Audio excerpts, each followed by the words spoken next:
today to be a purely fundamental facts kind of meeting. I would 1,000 times rather have you ask a question such as, what is self-honesty, rather than some long, complicated, obscure question about the inner life. Human beings, all of us, have a fantastic talent for not seeing the most simple, basic fact about the kind of a human being that we are. We don't see it, and 1,000 sermons and reading 1,000 books can't reveal it to us because we have this enormous blockage inside of ourselves. Please do not make any assumptions whatever as to how much you understand, how much you know.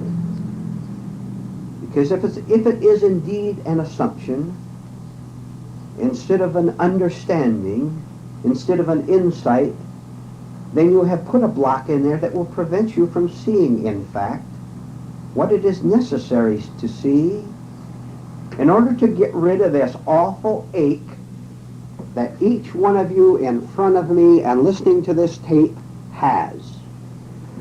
Right? Aren't you glad, aren't you relieved to find out that you can't pull your usual phony bluffs in this room?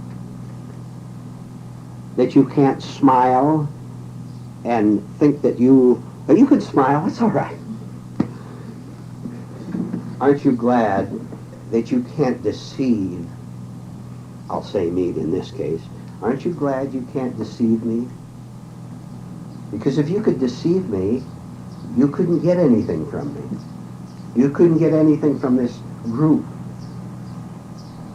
And if it's any further help to you, I will tell you that you don't deceive me about anything whatever. And I don't tell you all the things I could tell you, even the smile or the gesture or the statement that you make, because it would be too much for you. It would be the wrong time and the wrong place to say it. There is such a thing as the right time and the right place to tell you things you need to know. So isn't that a relief from the start to know that you don't have to pretend in here because you can't get away with it?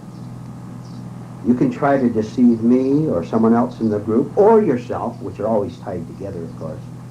You can try it, but it doesn't work here. Isn't that nice to know? So with that background, let's start, look, at the very beginning of things. Don't ask profound questions when we get to the discussion. I want the whole thing, all of today, to be very simple.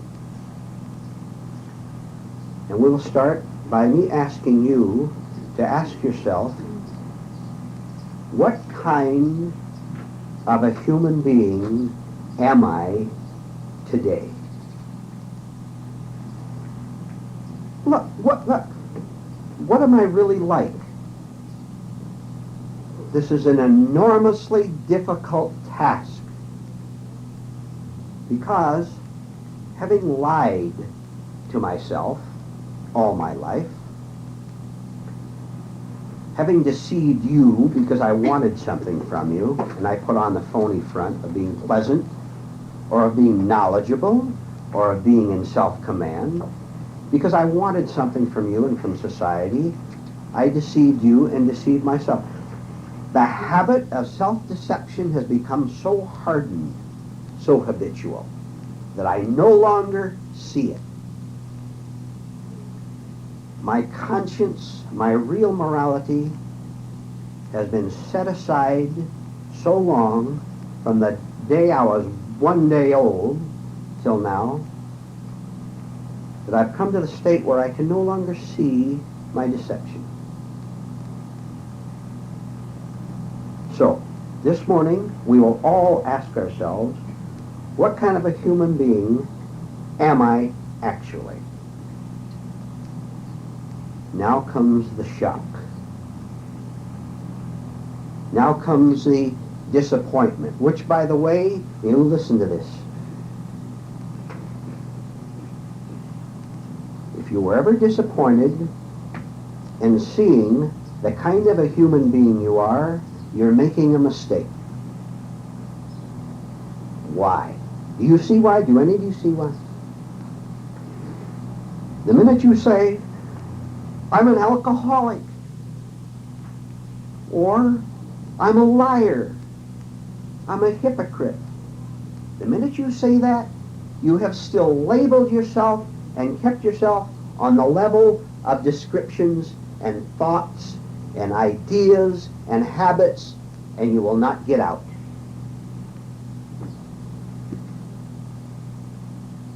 Again, it is very egotistical to be disappointed in yourself. Do you understand what we're getting at? Do you see how deep this is? No?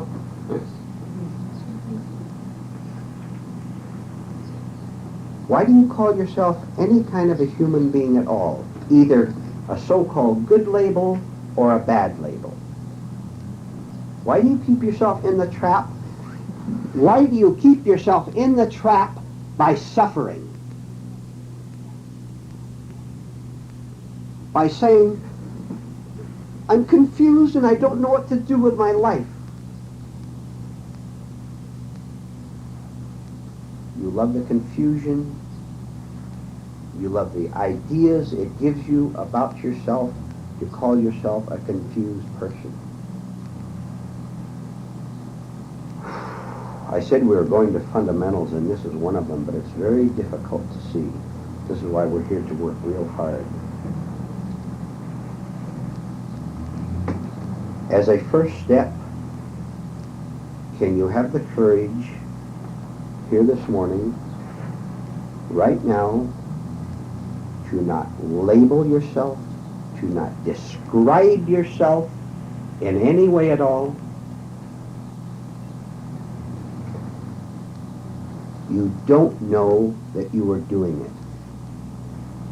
If you understood what I'm talking about, and I'm not criticizing you for not understanding it, I'm saying we have to begin to understand it, which is why we're here. When you make a mistake, the smallest mistake, you watch your reaction to that mistake, and you will see that you have piled mistake onto mistake. You blurt out something rudely to another person, or even think it,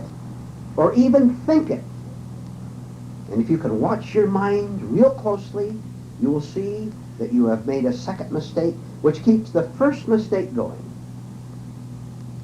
And almost all apologies are egotism. I'm sorry I was rude to you. I'm usually not rude. Oh, yes, you are. But that's beside the point. Because you're now saying, well, at least I'm someone who, when I make a mistake, I apologize. I don't try to hide it. I tell you how sorry I am, and you'll do the same thing tomorrow. How many of you have ever tried to be a nicer person? You flopped, didn't you? Huh? See, old Larry's reacting over there. You did something real bad to someone, you hurt their feelings, and you got on fire in yourself, and you made a vow, right? From now on, I'm going to be nice and not flare up anymore. What happened the next day? You know what happened.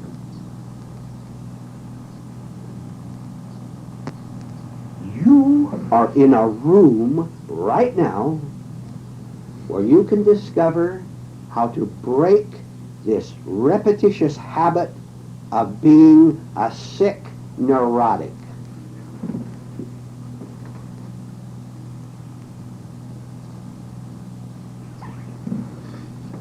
Because all the light, all the facts we need for breaking this pattern are available here. Which means no matter what happens any time you're in this room, in this class, or in the world, wherever you work, whatever it is, in the office or in the home, no matter what happens to you, you need never and should never be discouraged. That habit that you're trying to break, for example, and you say, here I go again. I can't break this particular habit I have. I can't seem to break this habit of running into one mess after another. I will tell you, you should never be discouraged over anything, and anything means anything. Because if you persist in this, in every way you can, coming to these classes, reading the books, working on yourself, discussing it with other people, I will tell you, you will shatter the thing completely.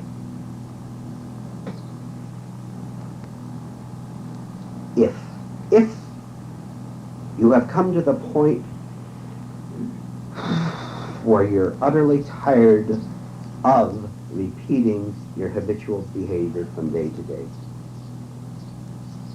and if you will stop telling lies, and if you will bear the shock of being told that your entire life has been a lie up to this point. Look, we don't just lie, tell lies. We are the lie. I am the lie. You are the lie. You are the lie itself. Your nature is the lie. And out of that lying nature springs the 10,000 other expressions of lying that you can help someone else, for example, before you've helped yourself. One thing is left. For me to go through an intense, conscious shaking up of the kind of a person I am, right? So that when I come to this group and you tell me that I am a liar, I don't get mad. I take that back. I do get mad, but I see that I get mad, and I say, okay, I've been mad all my life. I'm going to do something different. I'm going to face it and come back and let him tell me that I'm 10 times as mad as I can even admit that I am now. I'm going to start taking everything that happens to me in this group and out there in a new way. I may even get furious at something I hear, or discouraged, in despair, but I'm going to stick with it until I can get all these pieces of the jigsaw puzzle together so that something happens to me, now you listen, that something happens to me that is not of my own nature.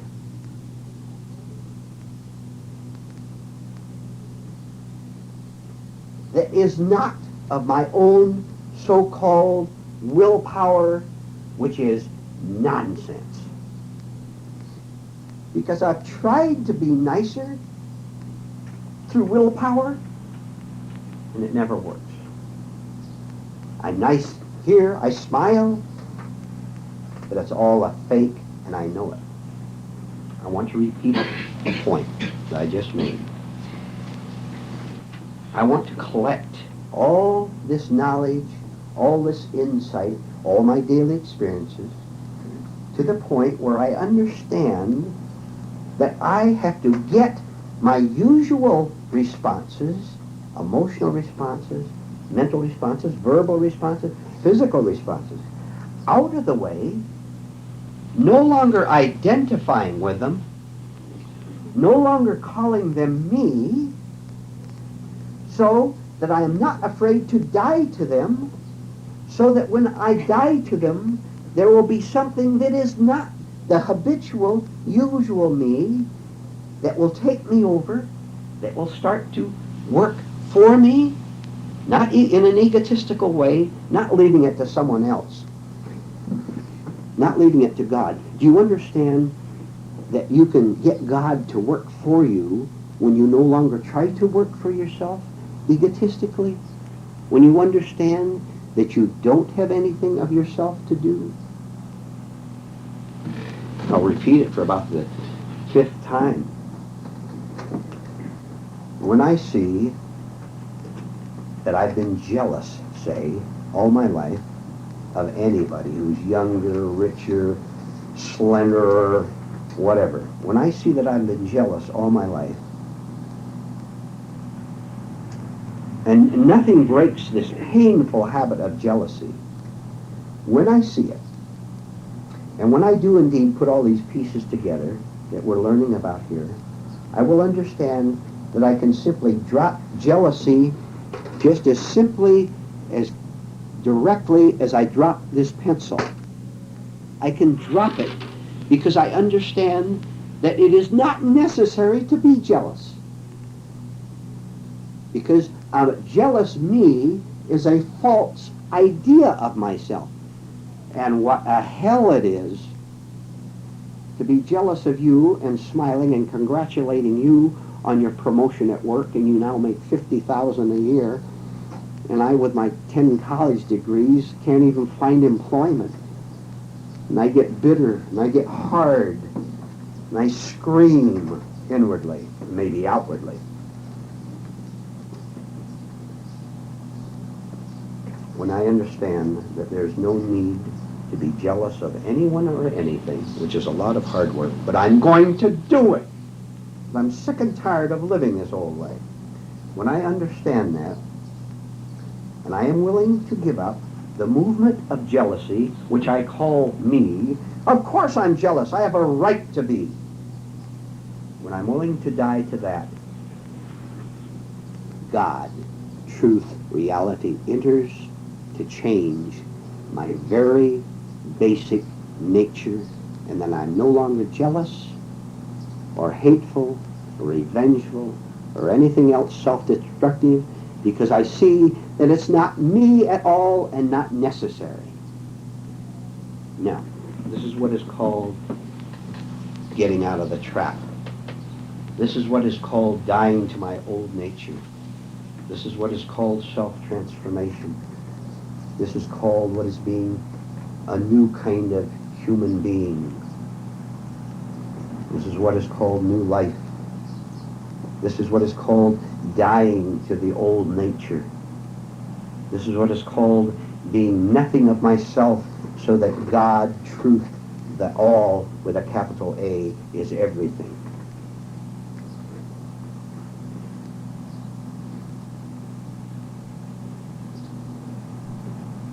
Each one of you in this room, and each one of you listening to this tape, presently are in a state of psychic sleep. You do not as yet understand what it means to be asleep. Therefore, you can't as yet understand what it means to be awake, to have this new state. Now, you may be trying. That's a different thing. I'm not talking about that. You're trying to wake up. Thank heaven.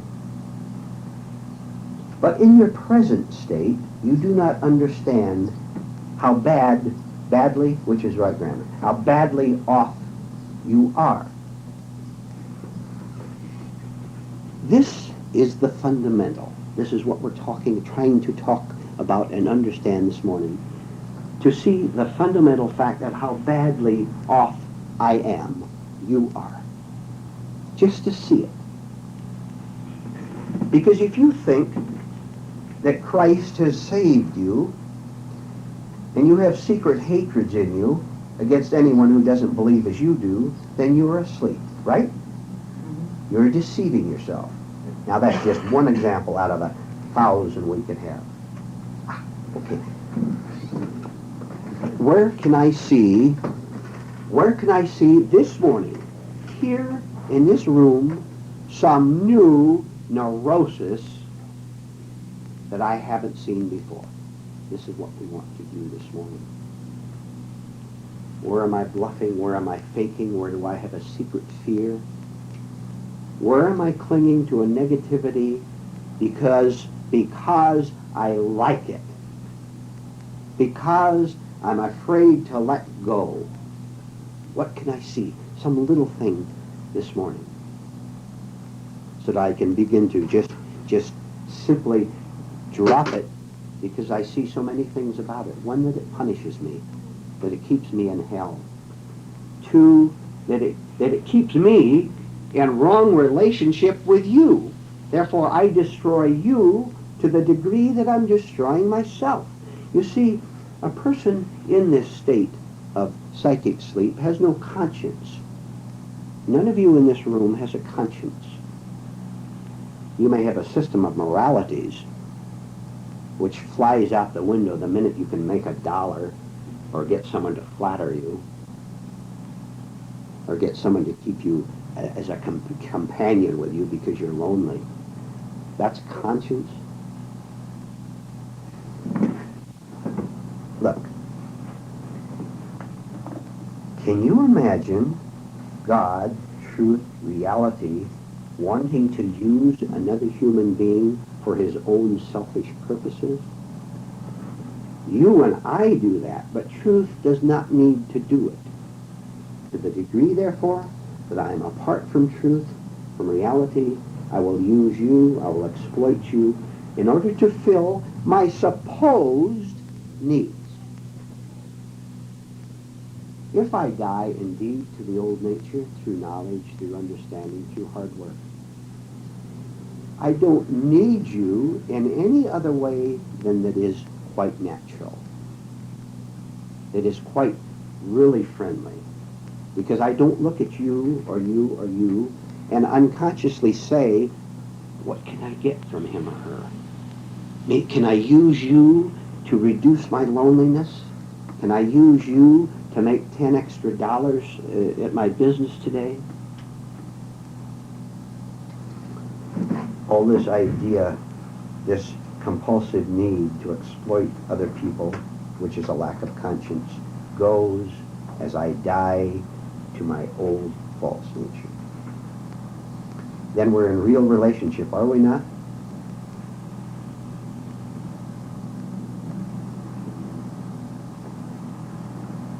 So where can I be intensely honest with myself right this morning, up until the time I leave here, and then continuing after I leave here,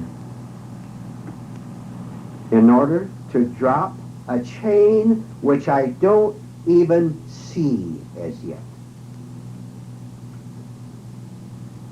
How many of you have ever been resentful right here in this room of anything at all, toward another person, toward something you heard, toward me? How many of you have ever been resentful right in this room? That's what we're talking about. Or out there, resentful about something else. I will ask you a question. Do you want to stop tearing yourself apart? I'm asking you, do you want to stop tearing yourself apart? I'm going to tell you something that you may not see yet. You go out into this insane world, which it is, and you have to earn your living, do you not? If you don't have money, you don't have bread, and you get hungry, and you have to have a roof. You go out into this insane world to earn your living. You go out into this insane world to conduct daily affairs, and you wonder how on earth you can ever be a free human being right in the middle of this total insanity, don't you? That person who has authority over you, your boss, whoever, you wonder how in the world you can remain sane when this insane world puts all this pressure on you. I would tell you that if you will die totally to everything that is wrong within you, you can go out there and regardless, this isn't philosophy. Don't you think I'm giving you a pretty speech. You can go out there and in spite of anything and everything that happens to you, or that happens to your physical body, anything that happens to you, You can remain a totally free human being right in the middle of the madness. So don't you ever make an excuse that you can't do it because of the pressure that society and this mad world puts on you. Because that is just another form of laziness, of avoiding your responsibility for being a true human being yourself. And it is possible to become a true human being. I'm telling you this now, that it is possible to become true, which is the same as becoming free of all my negativities, of all my grasping, my anxiety, of what's going to happen to me. Find out who you are not, and you will never ask the question, what is going to happen to me tomorrow? I will repeat. Find out who you are not, and you will never ask the question, what is going to happen to me tomorrow? Go ahead, write it down. Take time. It's worth writing down.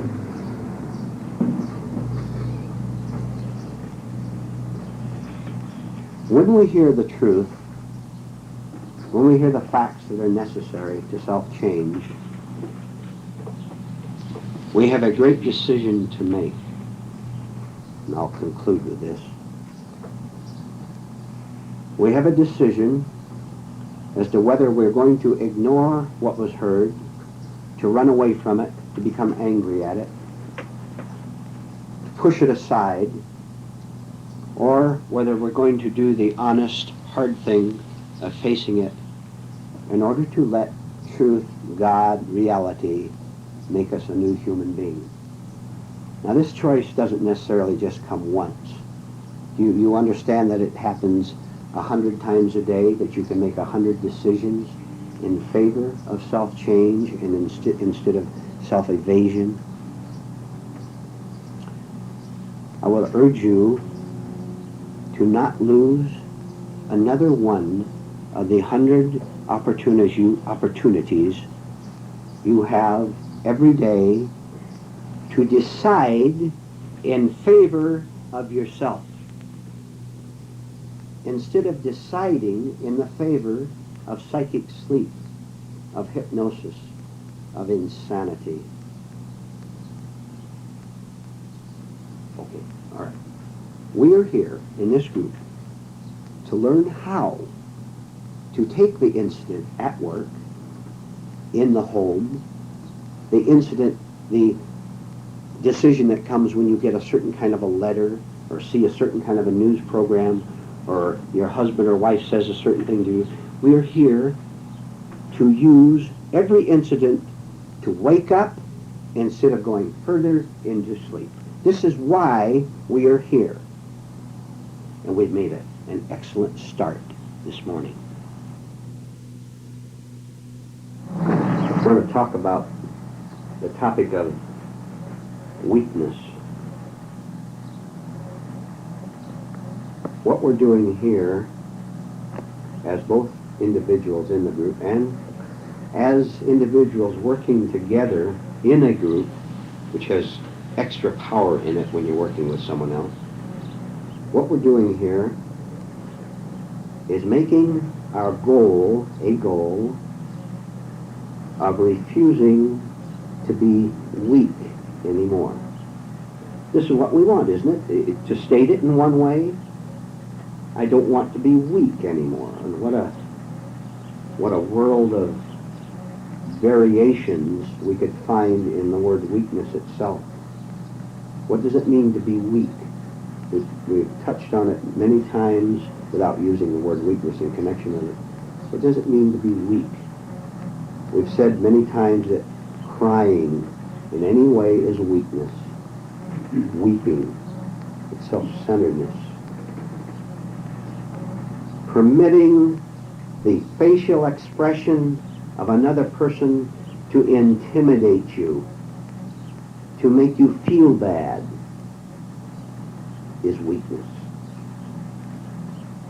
To respond in negativity when anyone is rude to you is weakness. To feel resentful, to be suspicious, neurotically suspicious is weakness. To wish that you had more money, that you had a better home, that you had a husband, or had a wife, or had a girlfriend, or have a boyfriend, is weakness. You're alone and lonely, and you see another couple.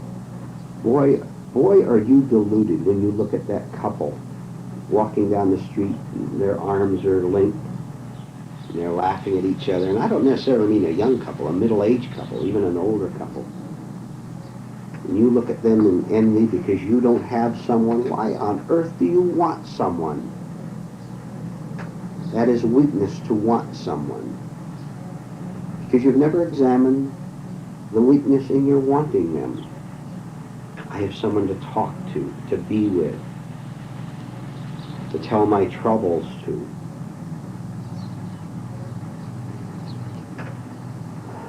The depths of our weakness is incredible. And it is always unconscious. That is, I don't really understand it. I simply suffer from it. I suffer from myself. I suffer from my own lack of perception. I suffer from seeing something attractive, or something unattractive for that matter, and have an emotional response to it which hurts me. All because I'm what we call being asleep. I'm a slave.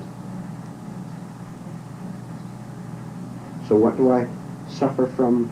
One thing, my own, to use the general term again, weakness.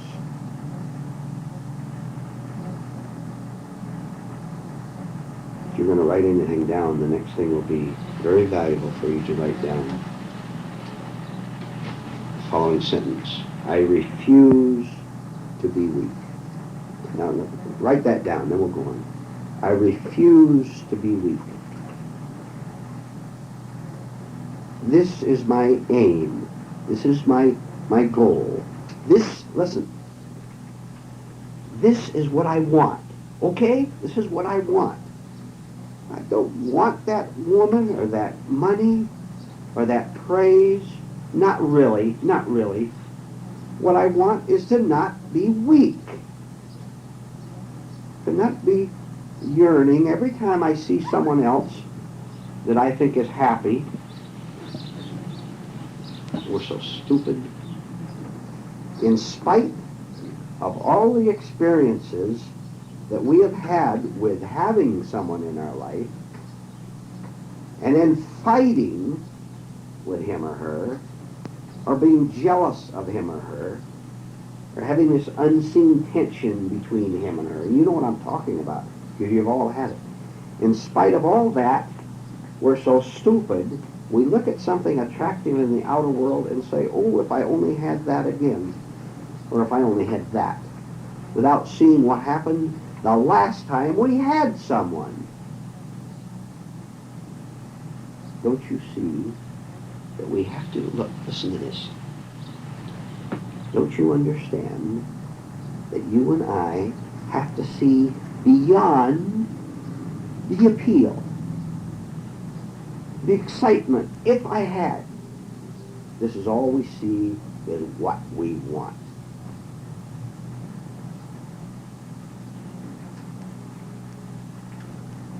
If I will have the strength to see beyond, this is what I want, the whole want and all its agony would collapse once and for all. Aren't you tired of looking at a better home that you now have? Or this person that you wish was in your life? Aren't you tired of yearning for this kind of thing? What I'm saying up to this point, can I see that pain, yearning agonizing for anything at all is a form of my weakness. Now I'll tell you something. This weakness need not be endured anymore.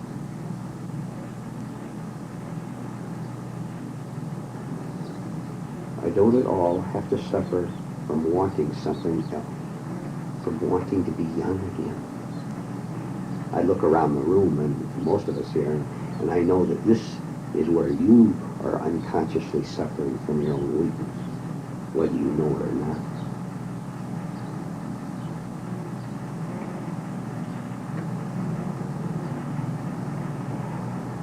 I will ask each of you right now, how much longer are you going to put off revolting, rising up in emotional rebellion against your own weakness? How much longer are you going to delay it, postpone it? You must like being a slave to the way your mind and emotions now operate. All weakness is unconscious. We don't see it. We suffer from it without seeing it. And I'll give you an example, a good example. We've had many examples of weakness, but here's one that we may have not. We haven't covered lately that I recall. We'll cover the whole thing a little bit, then we'll discuss it. And try to see the different phases of it. We suffer from the weakness of self-dramatization. We suffer from the weakness of self-dramatization. When I came in here earlier this morning, talking with you, I saw self-dramatization left and right, completely unconscious on your part. You didn't see it. I'm not going to mention names, but I talked to practically, I believe I talked to everyone here, one way or another. And you sat there and talked to me in a state of sleep. You do it all the time. You sit and talk to me. You're not listening to what you're saying. You are simply talking mechanically because this is the way you've always talked, the way you've always lived. Now, this means that you did not see when you talked to me, or to someone else, maybe out in front there, that you were dramatizing yourself without knowing it. And what else were you doing? You, by self-dramatizing, we'll explain it a little bit, you kept your pain in place. Self-dramatization keeps pain in place. What is self-dramatization? First, we have to see the mechanics of it. And what I'm going to say now, if you'll look at yourself while I'm saying this, you'll understand it better. Self-dramatization is very simple. It is making me the center of everything. Start with imagination. The greatest theater in the world is not. What's the big theater in New York City, Joan? Where the Radio City Music Hall. The Radio City Music Hall. That's not, or the Opera Hall in Opera Place in Milan is not the greatest theater. It's right here, isn't it? There's the greatest theater of all, right in each one of our own minds. That's where all the conquering heroes enter and play their part. You've all done it, you know, you're smiling. Where we're the conquering military hero, or the loved woman, or the admired man. This is self-dramatization. We call it mental movies other times. This is one of the mechanics of it. So self-dramatization works in imagination, but always, always, always, I am there as the center of the show. Either applauded or tomatoes thrown at me for my performance. We'd rather be applauded. But even the tomatoes are acceptable, aren't they? Because I'm still there on stage. Even if you don't like my performance, We've had examples of this too, of a person who identifies themselves negatively. Oh, I'm so stupid. You're dramatizing yourself. Oh, I've been an alcoholic all these years. You're dramatizing yourself. So this is the mechanics of it a little bit.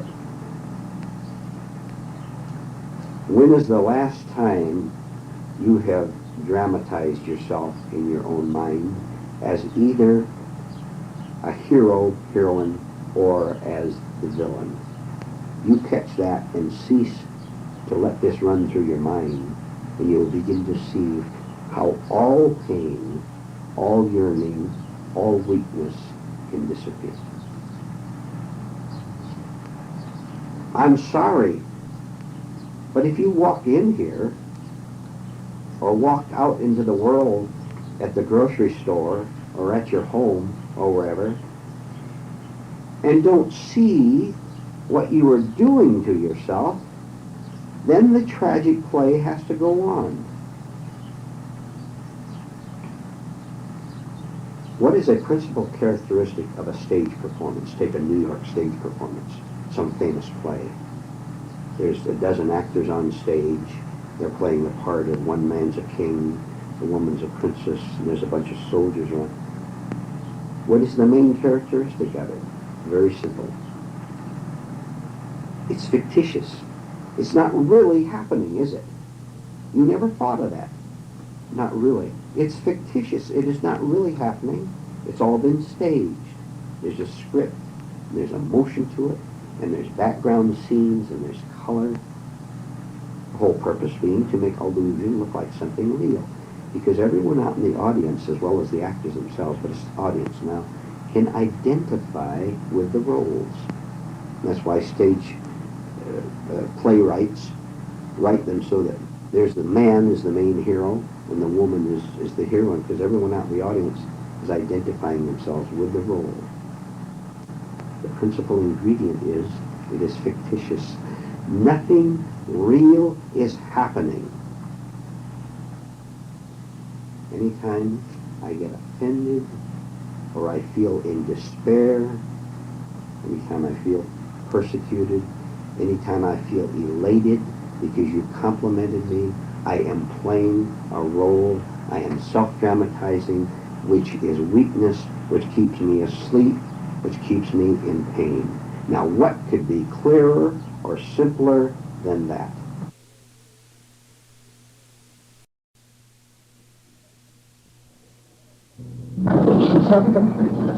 What would you like to talk about in connection with what we talked about this morning? Questions? Discussion? Or would you like to just sit here in silence for 40 minutes? No? Would that make you nervous to sit here in silence for 40 minutes? Or uncomfortable? Or would you feel cheated if we all weren't just blabbing for the next 40 minutes? You think that many words has value in itself?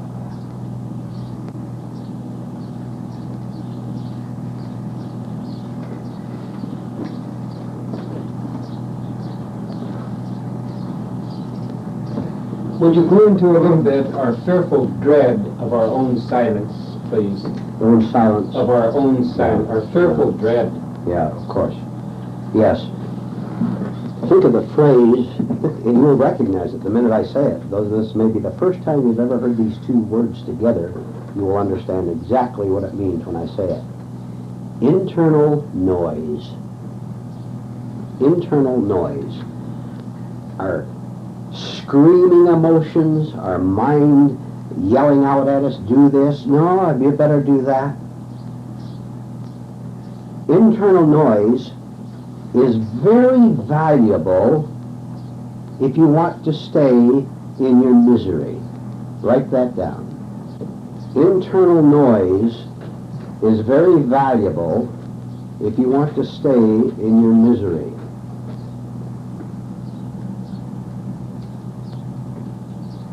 What is noise, among other things?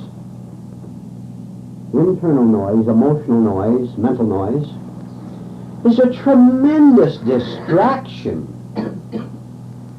Boy, as long as I can look forward to that exciting event of tomorrow, or of just 5 minutes from now, then I won't have to face the fact that right now I feel empty and miserable. Thank heaven, that football game is coming on television at 5 o'clock. Here it is 3 o'clock. Boy, I hope I can make it through the next 2 hours till it comes on. Or, oh boy, dinner is at 5 o'clock. Right? So all these things become valuable if I want to stay asleep. If I have to face the fact that I'm a slave to dinner, to the television program, let me rephrase that. If I can just fill my mind with enough noise, then I won't have to see what a slave I am to exterior impressions, exterior events. And that's the best way to stay miserable. Why don't I try to find out whether it is possible to drop noise, to simply drop my craving for excitement? If I did that, I would find that it is indeed possible to drop it. But boy, what a shock! That's producing a real shock in me because I'm cutting off mechanicalness. Because if I can be silent, if I can not just see silence, but be silent internally, then I'm going to have to depart from all these thousands, tens of thousands of feelings which I have depended upon to carry me through the day, to tell me who I am. And I'll tell you that I am not going to easily give up what truth is trying to take away from me, my noise and my distractions, because I'm afraid of death. I am afraid of losing the pseudo-life provided by internal racket. You just try to take the excitement that a person has, just try to take it away from him and watch how he fights you. Don't even try, because they're not going to give it up. They'll think you're batty or something. So, in summary, internal noise is simply another form of fear of facing what it is necessary for me to face.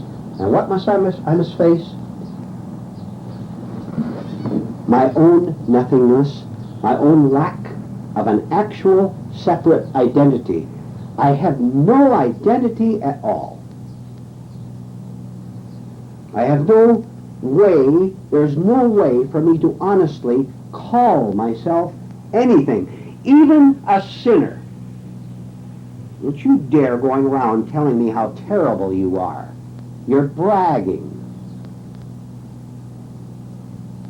Right? Stop bragging what a big sinner you are.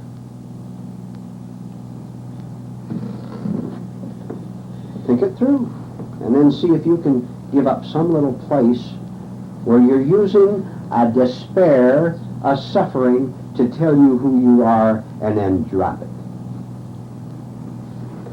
I will give you something pretty strong. This may be pretty strong stuff to those of you listening to this tape.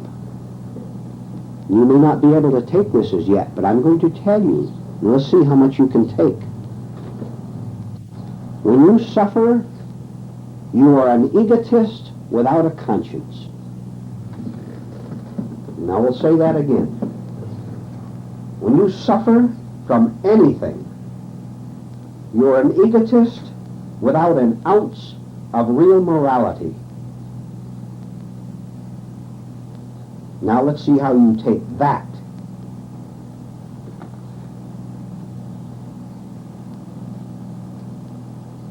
Do you understand that? Is there anyone here who understands that and who will comment on it and tell us how you understand it? Give me your hand so we'll keep in order on the comments. Or if you don't understand it, just say, I don't, and maybe we can approach it from another viewpoint. Yes, loud and clear, please. It seems to me when I suffer, it's because something in me is not being either recognized or gone along with or given what it wants. And it's always a wrong part of me that makes demands on people, on situations. Right. And so the demands are not met. And then the suffering. And it has to be egotistic because I've always been a self-centered person, and everything the world was centered around me, the universe, on what I want, on what I think I need, on what I think I should get, what I expect. And it's when the demands that my ego puts out are not fulfilled, then I'm miserable. Right. And anyone that gets in my path will suffer from it too, because it's too much misery to contain. It spills over, and anyone, Right. it usually takes the form of violence, of anger, Right. fury. Okay, fine. Write something down, please. This is something for you to start working on now and to remember at every moment. Very short sentence, but with the simplicity we were talking about earlier this morning. Very short sentence. I will no longer glorify my suffering. I will no longer glorify my suffering. Now, what is suffering? Do you understand what that is? Do you understand that jealousy is suffering, a form? Do you understand? Do you understand that common bitterness is suffering? You know that despair over the inability to break a habit is suffering?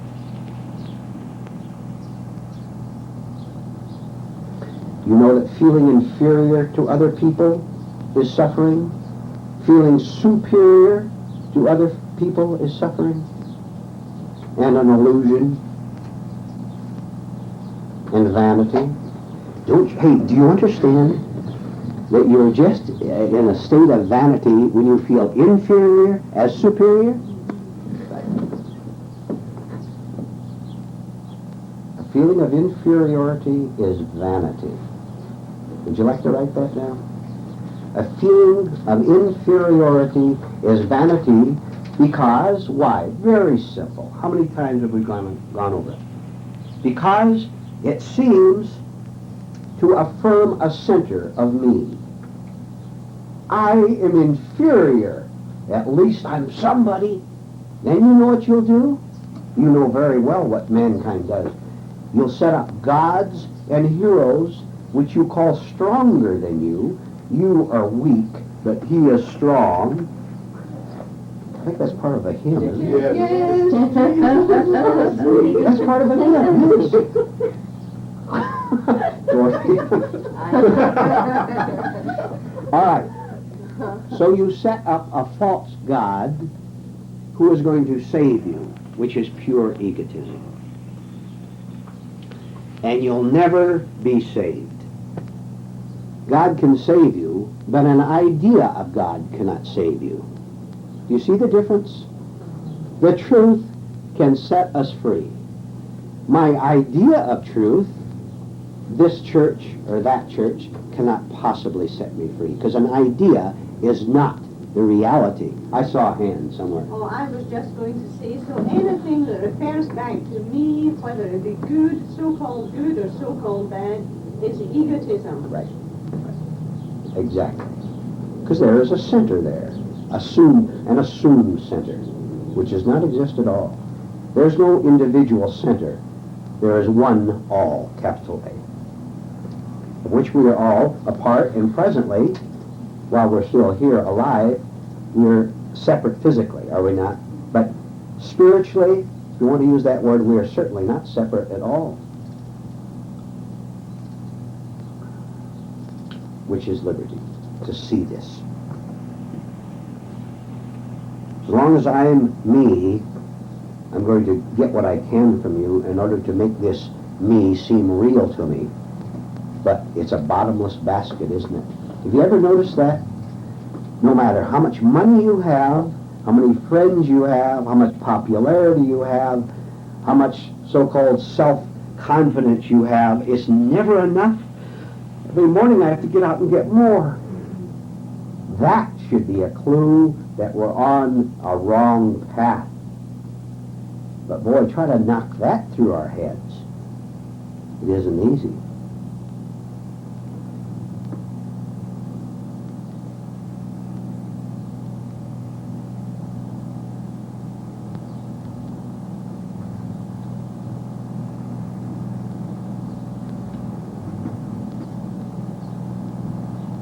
Would you say the noise, the internal noise in us, is mainly emotional? I would say that would be the best way to put it, because thoughts can be rather quiet. Emotions are always pretty noisy, depending on the degree of them. Just look at yourself the next time you're in a strong state of feeling. Rage, jealousy, bitterness, despair. Just look at yourself. Look how loud that is, how it takes you over. Takes you over, and it even takes the physical body over, doesn't it? Huh? You start to shake and you get tense. Look at the power in it. All that power can be channeled to waking up. Remember we've said that? Don't ever forget that. Don't you condemn the power itself. It's the wrong use of it. That's the problem. There's no need whatever for an experience to turn energy into a negative state.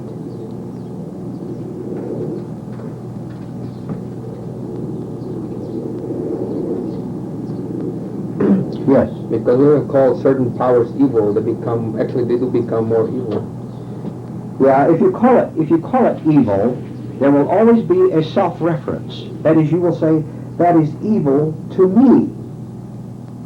You beat me in the election. You get a better position down at work than I do. I say that is bad or evil. There's self-reference there, is there not? If there is no self-reference, can there be evil? Can there be badness? There can't be. Don't you see? Whenever I call a thing good or bad, I always refer it back to me. What if I'm not there to refer it to? Then can it be either good or bad?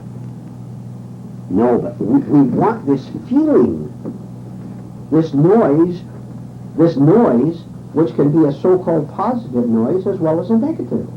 I get excited because I won the election. I get the $50 a week raise and you didn't.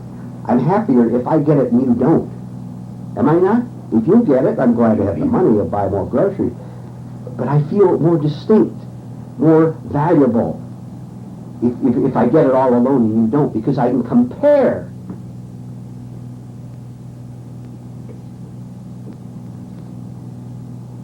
You know how evil, I'm saying it a different way, you know how evil we are?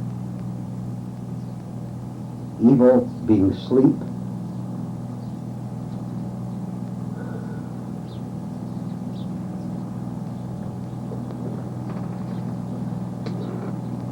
Don't you get elated over anything.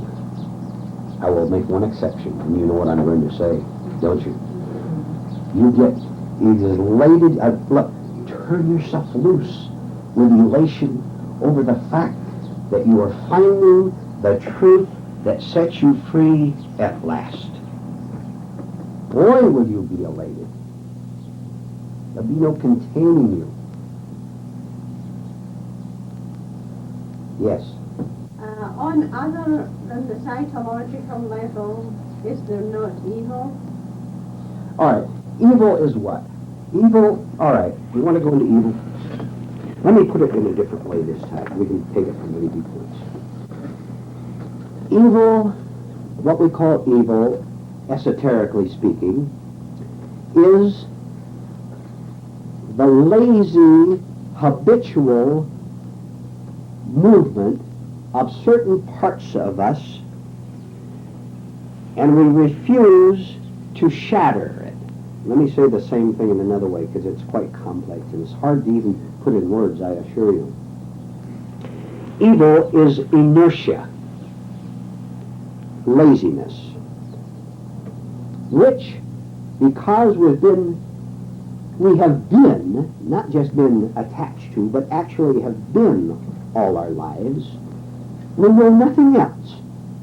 All I've known all my life, all you've known all your life, is to get disappointed when something doesn't turn out the way you want, right? Disappointed, or worse, hostile, violent. I have a right to that. This is because I've never known anything but mechanical responses. Lazy, falling right into it. This is what evil is, which is the same thing as sleep, is it not? The old habitual responses. All right. Now, we're deliberately calling it evil. We're using a label consciously. All right. Then what would be the opposite of evil? The opposite of evil, or darkness, would be light. What is light?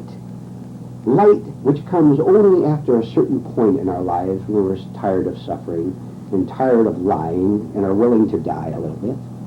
Light would be a small effort to shatter the mechanical flow of my own evil, by which I get jealous every time you get a raise and I don't, or you're younger or prettier or better looking and nicer shape than I do.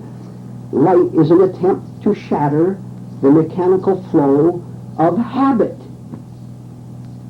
It's been my habit to be stupid, to be dumb, by responding negatively while smiling outwardly, but really being asleep and angry inside. Light is an attempt to break the pattern, right?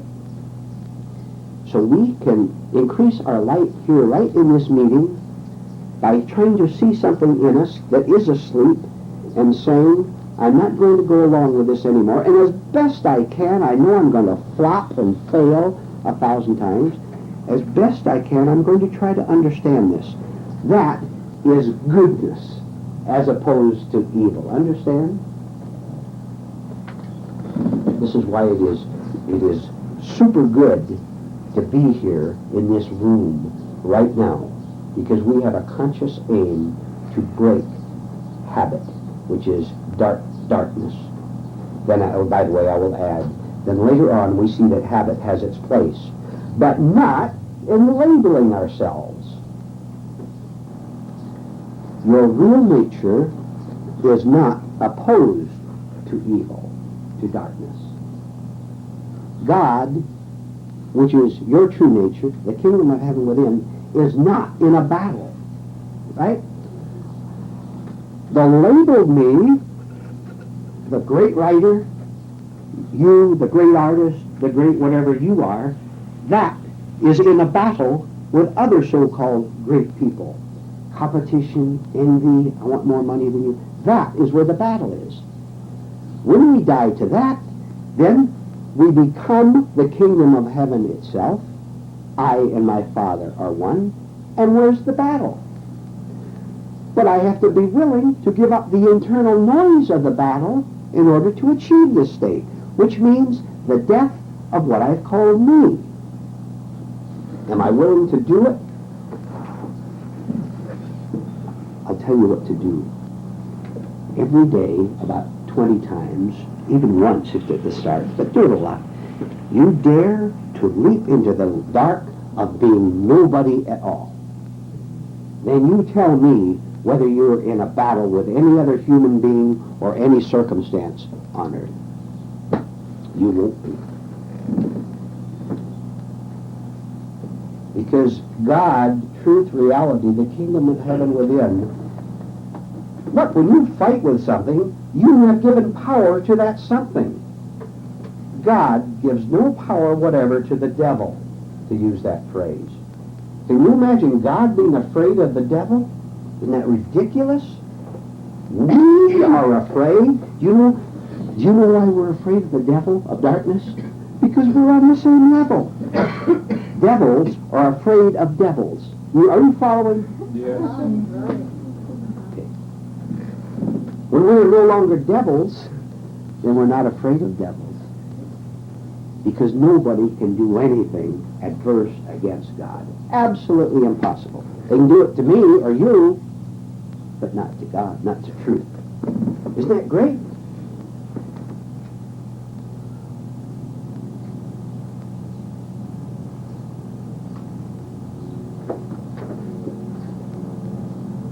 Jackie.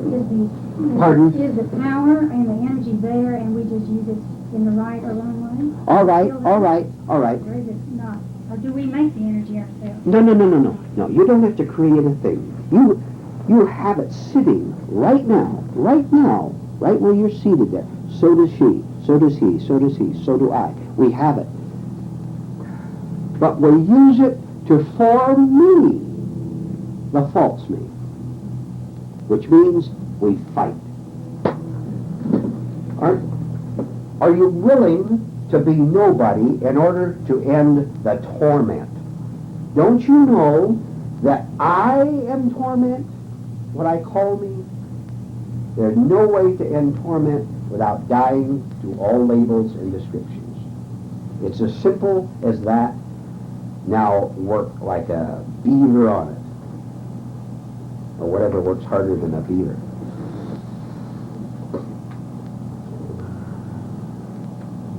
We have the energy. You are the energy.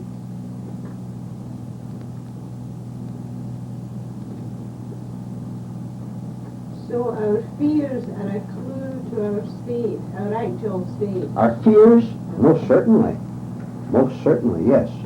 So what actually I've seen in myself, like in my case, when I see like sex energy Sex energy, yes. or just physical energy, guilt will knock it off, and the guilt will just say this time should be spiritual or Yeah, right. something like right, that, then Right. and that turns it evil.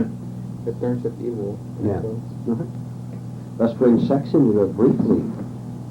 You answer to yourself. Do you have problems with sex in any way at all? Any way? With thinking about it, with feeling guilty about it, with feeling you're being cheated out of it, with any past sex experiences you had, or maybe you took advantage of someone in a sex experience? What? Anything at all in relation to sex that is wrongly used energy.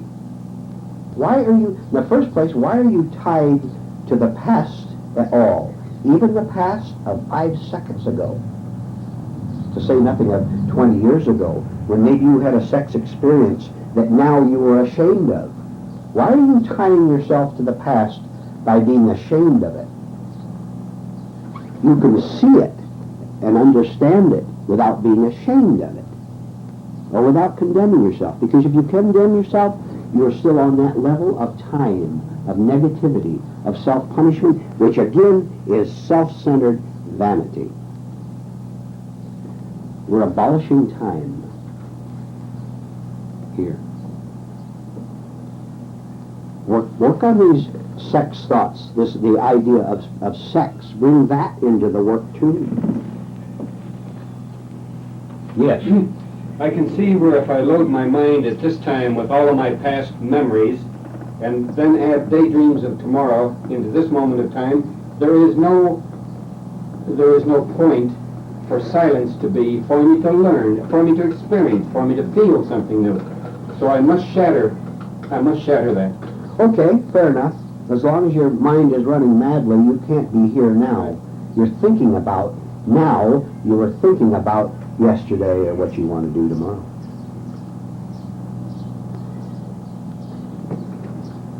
Just be silent about it. Find places during your day. You can't do it all day long. If you're running a drill press, you better pay attention to that drill press. Or changing a tire on a car, you pay attention or you'll get into an accident maybe. But when you can have a minute off to drop thought, do it as an experiment. And as a good experience that you can increase more and more as you understand the value of it. The value of it being putting an end to everything we've discussed this morning, to internal noise, to self-centeredness, to fear of the future, to shame from the past. You have no business whatever to being ashamed of anything you've done. What is the alternative for it? To understand what you have done. And that understanding will have no guilty eye at all. Do you know? Do you understand? Do you not? That if you are ashamed or feel guilty over anything you've done in your past, you're perpetuating it, and you will do it again tomorrow, because you're on that level, and you'll do it again tomorrow. What if you have died to yourself so there is no past I feeling guilty? It'll still be in memory as a fact. You can remember that sex experience of a few years ago, certainly, but there's no longer an I tied to it. And you are a new person right now. Right now.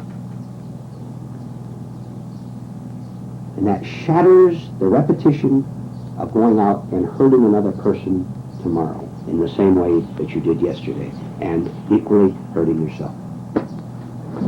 Do you all quite clearly understand that other harm and self-harm are the same thing? Is there anyone here who does not see that? It's very important to see it. And we've gone through it many times, so I'll do it very, very briefly. I blow up at you and hurt your feelings. And by the way, if I am able to hurt your feelings, you were asleep. That's your problem. But right now, I blow up at you over anything, justified. I blow up, and I hate you. Who is burning?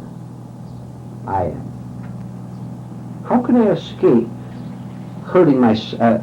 I must hurt myself as I hurt you. Oh, but you don't call it hurting yourself, because getting revenge is sweet, you think. Have any of you ever taken revenge on someone with words in a letter or in your mind? How about in your mind? You couldn't get revenge because they would, you'd lose benefits in some way. So you get it in your mind. Can't you look at yourself and see what you're doing? Isn't that fun to get revenge? You say to yourself, I got it at last. Go ahead and destroy yourself by taking mental revenge on someone. Go ahead. That's what you want. And you'll destroy yourself even more if you lie about it and call it something else that you have a right to blow up or whatever. Go ahead, just continue to lie left and right and live like an animal. Go ahead. That's up to you. Go ahead. So that you will continue to be a terrified, sick, neurotic, psychopathic human being. That's what you want.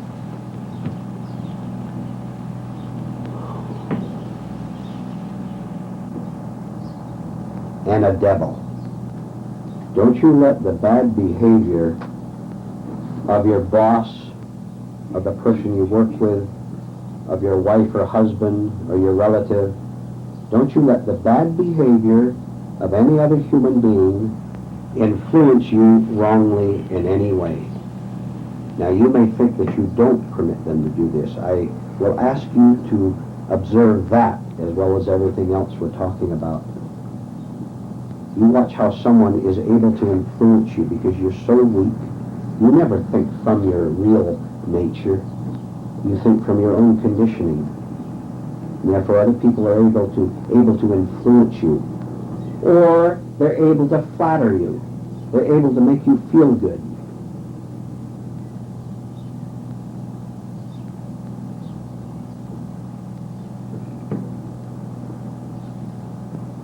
Dorothy and I have a private joke here.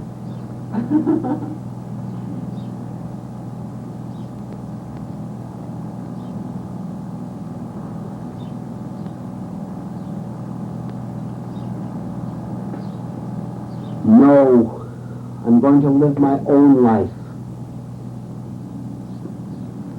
I'm not going to agree with you on your lies anymore, because I'm sick and tired of being a sick liar myself. And I'm not going along with it. I would say that as we go along in this, it becomes, you talked about self-deception and lying, self-lying and being a lie. It becomes much more difficult to, certainly in my case, to deceive myself, where my mind tries to justify my right to be angry. But I see a growing part of me that says you have no right to be angry, that people are going to act as they do, and there's nothing you can do about it. And really, what it is, there are times when I see that I'm looking for something in the outer the anger is there in me. And then something, it's as if I'm looking for something to justify that anger being there and for expressing it. And as you say, when we see what it does to us, then this is the depth, of what it does to us. This is what we have to see. And the fact that I see in myself, there are times when I can kill. Not that this is not the first time. I understand. When you talk about our being animals, there's no doubt in my mind. Right. I see it. Of course there is. We know it. Right. Yeah, it's just secondary.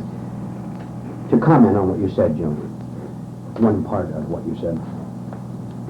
A stage in our work is to be in conscious conflict. People who do not want these things are in unconscious conflict. Angry about something, but lying about it. Oh, I didn't mind him doing that to me. You want to kill the man practically. Oh, I don't mind. It's a seething with hostility. All right. So we come here, and we're told we have all these dreadful beasts inside of us. First, this is very shocking and very unacceptable, isn't it? Matter of fact, it is so unacceptable that the majority of new people who come here for the first time never come back. It's not, you understand, so the lie must begin, because they don't even see how frightened they are of what they heard here. But if we're really at this point where we're ready, then we come here and you're told that you're a liar. And now we begin to be in conscious conflict, because part of us doesn't want to hear this, but another part knows that we must hear it. Yes, I've been a liar, then I shut it off. Yes, I know I'm a liar, then you shut it off. But at the same time, a part of you is watching your conflict. You never watched it before because we'd shut off totally the fact that I was a liar. So we are indeed making progress by seeing what a liar we've been all our life. This is a shock, isn't it? But a healthy shock. A shock that leads to real sanity instead of insanity, which we call sanity. The insane world always calls itself sane. Write that down, please. The insane world always calls itself sane. Go ahead. All right. I walk around in my own psychological darkness, my own psychic sleep. And I have an object in my hand which I feel is a candle, a false illusion. I have this object in my hand. And I see what I consider to be a little light. Maybe it's real, maybe it isn't. And I put this object to it. And in my delusion, instead of examining what I have in my hand, I have a stick of dynamite. And it will blow up right within my own face. But this psychological blowing up is what I need to see my own delusion, thinking I had a candle, my personality, thinking I had a candle. I must start, what I'm saying here, I must start from right here, not tomorrow, not out the door, but I must look, is it dynamite or is it candle? It's dynamite, it's both. It's both. That was the best illustration you've ever had there. Wasn't that good? We called the stick of dynamite a candle. Copyright 1974. No portion of this material may be reproduced or sold without permission from Bruno Associates, Garden Grove, California.